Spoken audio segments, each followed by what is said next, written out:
পরীক্ষাতেই যদি আপনি পাস করে ফেলেন তাহলে 690 টাকা লাগবে। আসছিলাম আমি লাইসেন্স নিয়ে কথা বলার জন্য। আমার কাছে ড্রাইভিং লাইসেন্স আছে, বাট আমার একটা মোটরসাইকেলের লাইসেন্স দরকার ছিল।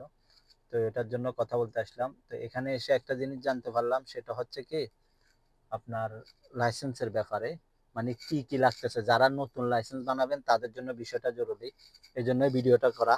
প্রথম কথা হচ্ছে যে আপনাকে একটা মেডিকেল সার্টিফিকেট লাগবে, মানে মেডিকেলের, যে আপনি রক্ত পরীক্ষা করে এই ব্যাপার।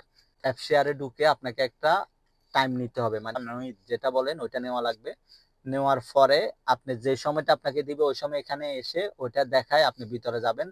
ভিতরে যাওয়ার পর সিস্টেম কাম, এটা যদি আপনি প্রথম পরীক্ষা প্রথমে এখন ক্লাস করাবে না, এটা হচ্ছে যে প্রথমবার পরীক্ষা।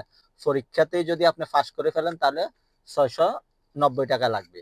আর যদি প্রথমবার ফেল করেন বাদ তানি কাম 100 مستشفى লা লা 1200 انت এ- ما في تعليم 1200 আপনার যদি ভালো জানা না থাকে, মানে মোটামুটি জানা থাকে, তাহলে 1200 রিয়াল। এরপরে যদি একেবারে না জানেন, মানে আপনি যদি টোটালি খুব কম পারেন তাহলে আপনার 1400 রিয়াল। এরপরে আপনি 5 বছর হলে ওইটা একটা টাকা এবং 10 বছর হলে ওইটা একটা টাকা। কিন্তু লাইসেন্স বানাইতে গেলে আপনাকে প্রথমত যে কাজটা করতে হবে, একটা মেডিকেল, এটা আমাকে একজনে দিয়েছে, মানে ওই মেডিকেলে গেলে ও 10 টাকা পাবে। মূলত আপনার লাইসেন্স বানাইতে গেলে এখন লাগবে একটা মেডিকেল সার্টিফিকেট।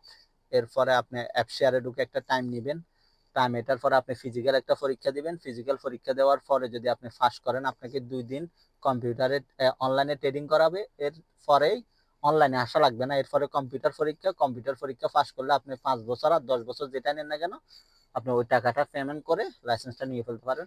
ওভারঅল আপনার 1200 রিয়ালের মতো খরচ হইতে পারে যদি আপনি ড্রাইভার হন, মানে গাড়ি চালাতে পারেন ভালোভাবে।